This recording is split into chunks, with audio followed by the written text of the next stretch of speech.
صباح الخير، كي صبحتوا لاباس عليكم؟ هانيين بخير وعلى خير. راكم تعاودوا هانيين.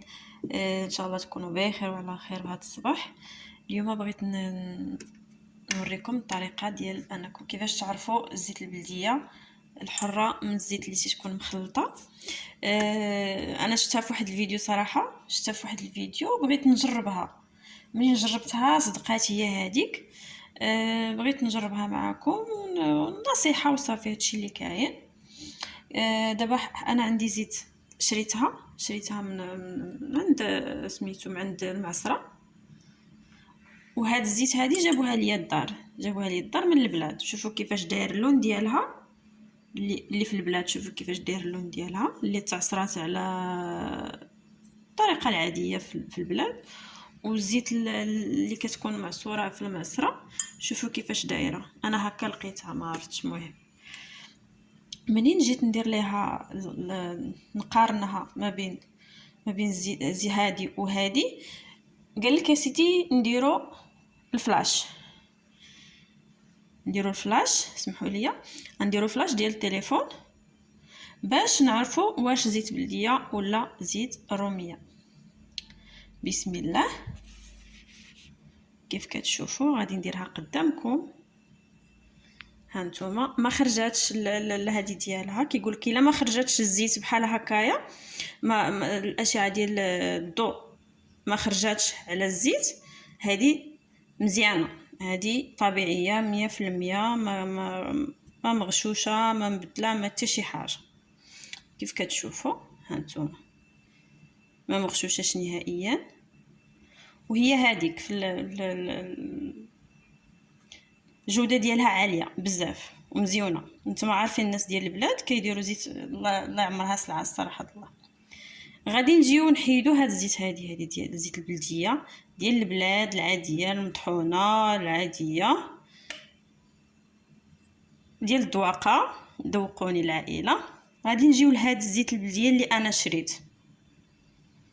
بصراحه الله كتبان بحال المهم زيت عاديه، ولكن هي فريمون انا خديتها من المعصره. كيف كتشوفوا منين كنديروها هنايا كنديروها فوق الفلاش.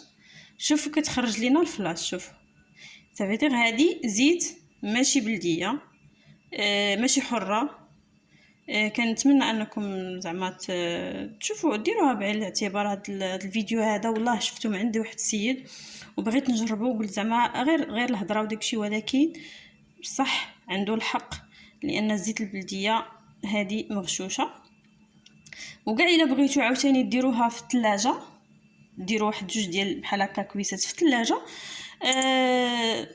درتوها في الثلاجه وخليتوها مثلا ليله كامله، الا تلقات لينا سميتو الا لقيناها يبسات واحد شويه تجمدات، غتعرفوها انها زيت بلديه حره. ما تجمداتش غتعرفوها بانها ماشي زيت بلديه حره. وكنتمنى ان هذا الفيديو يفيدكم شويه، وكيف ما فادني انا وكنتمنى لكم الخير. وبصح لان بزاف ديال الناس اللي الله يسمح ليهم والله يغفر ليهم لانه كيخلطوا الزيت، حنايا كنمشيو نشريوها كيسحاب لنا انها زيت بلديه حره، ولكن هي ماشي حره. والله يسمح ليهم ويغفر ليهم. المهم انا وريت لكم واحد حاجه بسيطه اللي انا شفتها في فيديو ما تيقتش، ولكن منين حاولت انني نديرها يعني عنده الحق صراحه الله. تبارك الله عليه. وشكرا بزاف لكل الناس اللي كيفيدونا بفيديوهات بصح مزيانه، كيفيدونا بشي حويجات اللي حنايا ما فاهمينهمش ما عارفينهمش. كيف قلت لكم انا في الاول كنت كنديرها غير في الثلاجه، لقيتها يبسات تلجات جمعات واحد شويه كنعرفها زيت بلديه. الا ما تجمعاتش كنعرفها انها غير مخلطه. كيف كتشوفوا هانتا شوف الفرق ما بين الزيت البلديه والزيت الاخرى. هانتوما الزيت الحره ديال الطبيعيه الحره، وما بين الزيت اللي 100% يعني مهم مشكوك في امرها. كيف كتشوفوا غادي نعاود لكم سميتو. هانتوما كنتمنى لكم الخير وشكرا بزاف على التفاعل ديالكم معايا. وما تنساوش ديروا الابوني وتشتركوا معايا، وان شاء الله فيديوهات جداد غادي يجيو. وتهلاو ليا فراسكم وانتبهوا مزيان ني تشريو زيت البلديه ان شاء الله. السلام عليكم.